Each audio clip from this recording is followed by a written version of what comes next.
One thing that occurred to me while I was doing my last video was that these methods of painting with thick acrylic could be used in the field, and that I could paint almost like I do in the studio. So I wanted to design what you might call a pochade box for acrylic. And in the next few minutes I'm going to be demonstrating how I did that. And one of my goals was to get some canvases, and I numbered them. So they're numbered 1 to 31, and in the next month or so I hope to have all these completed, and I'll have a nice record of my progress through those 31 paintings. Now, one thing that you will need in order to make the pochade box that I'm going to describe in a few minutes is a stay wet palette, or some kind of a Tupperware, or some kind of resealable box that you can attach this little mini easel onto.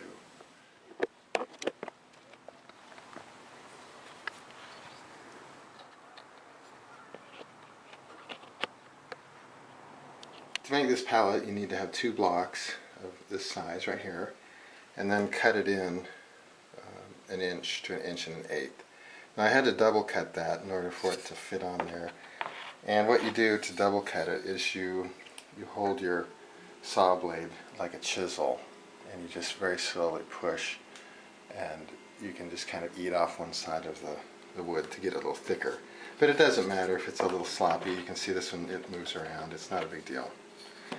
So then you need 2 eyes, a little bungee cord, 6 1 1/4 inch bright finish nails. I made this little triangle here because I want the angle of where the panels go, I want them to be equal. So I just make a line there like that, and then I flip this over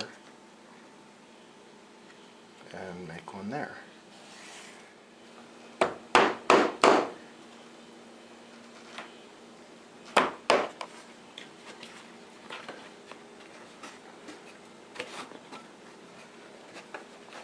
So now what I want to do is I want to make the line for the other pins that are going to hold it. So you put it in like that.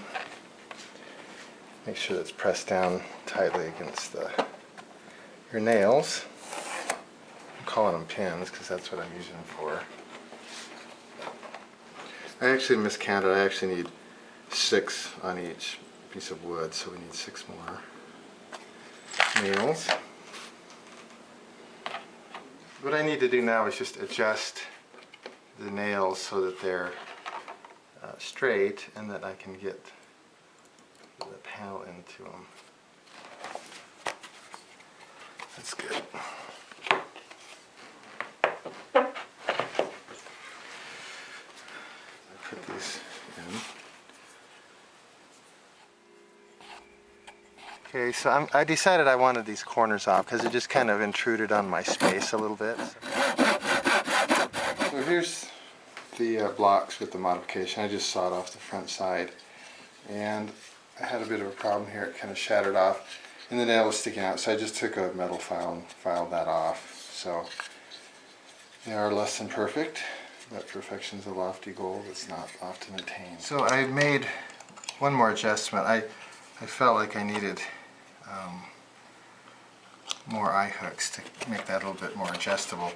Obviously, when you're using the smaller 5x7 canvas, the bungee cord is going to be a little tighter, so I can rig that up a different way. What I decided was that I would like to have some kind of mechanism to keep the canvas from going right into the wood, because I could see where I'd get an accumulation of paint right there, and it would stick as it dried. So I'm going to make these little wire brackets, or separators. Keep them about the same, about 3 wraps I think I'm going to do it. Okay. So what I did is I took this wire and just wrapped it around the 2 nails to make kind of a little spacer there. So I think that'll give me enough distance away from the wood. And one good idea is when you're working with wires, always wear eye protection. Anyway, here's how it goes. Hook it in there like that. And you can see that's gonna give me enough distance that I don't have to worry about that paint buildup right there, and that'll be nice. There will be a paint buildup on the nails, but I think I can deal with that.